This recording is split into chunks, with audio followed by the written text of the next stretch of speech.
Hey everybody, another video here for you today. Some ancient history news. It's been about 7 days.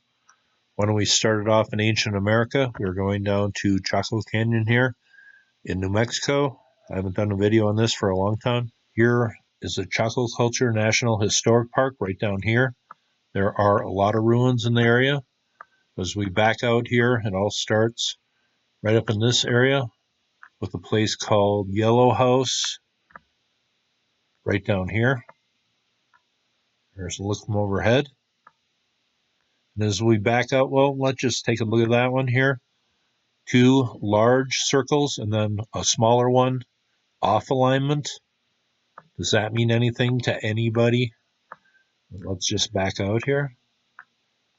Right down here, there is Pueblo del Arroyo right down here. They were certainly watching the heavens from these places. And then here, just to the east of that, is the famous Pueblo Bonito right here. Here's a story from Live Science, came out 3 days ago. Chaco Canyon's famous tree of life might have been just a bench. Let's just read. But it says, a towering ponderosa pine discovered in the center of Chaco Canyon in New Mexico, known as the plaza tree, was once thought to symbolize life in the center of the world for the ancient Pueblo town. But new research suggests it may have been just a giant log no one bothered to move for 800 years and maybe didn't hold significant meaning.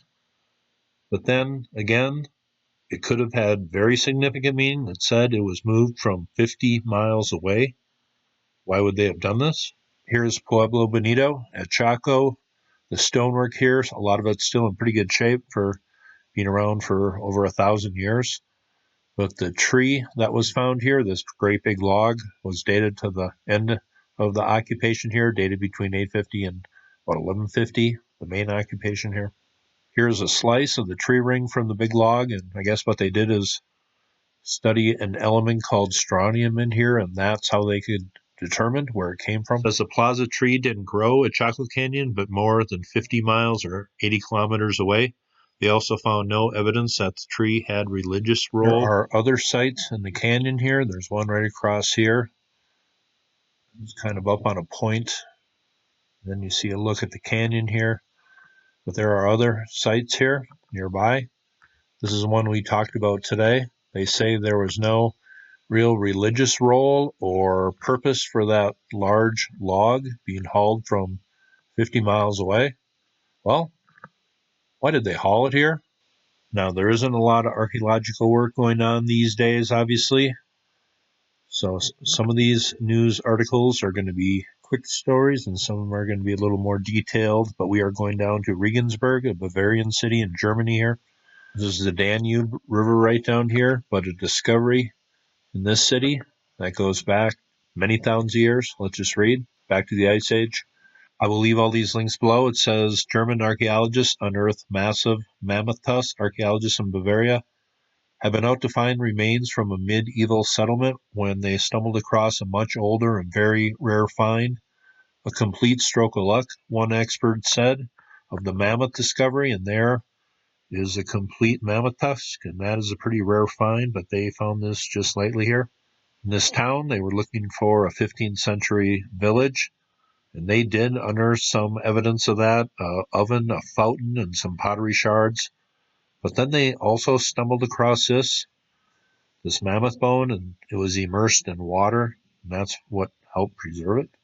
So that is a pretty cool find here. They say 20,000 years ago, this mammal lived.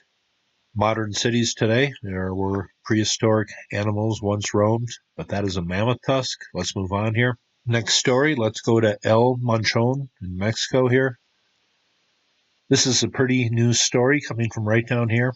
Evidence of some copper smelting going on somewhere down in this area. Discovery was made. Let's just read. This is physics.org, dated 4 days ago. Mesoamerican copper smelting technology aided colonial weaponry. This is by David Chandler of MIT. Here it says, this hearth from one of the Mesoamerican smelting furnaces, seen as it was being excavated here not too long ago. Here is a diagram and a pic of a few of the things they found here. Slag areas, copper ore, smelting areas, a stone alignment. So this is a bit of a mystery. The site really isn't connected to anybody like the Aztecs or anybody. But it says when the Spanish came in here 500 years ago, they were in desperate need of steel implements or, metal implements. So, and they didn't have really a good idea of how to smelt copper, but the indigenous people in the area did. So the Spanish kind of took over, used their old ways here, made their weapons that they used to take over the area. Well, that's an interesting story. Let's move on. Next story. This has to do with our present situation, but there are a lot of sites that people would like to explore in Egypt. Here is the Valley of the Kings, ancient Thebes, present-day Luxor, a lot of places people want to look at. Let's just go over to an article here. This is EgyptIndependent.com. It says, embark on a virtual journey through the ancient Egyptian civilization when stuck at home. I think this is pretty cool. Brand new article here. Here's a tomb scene from ancient Thebes, but all you have to do is go down here, click on one of their sites. You get a little virtual journey into the tomb here. Then you just click around, look around.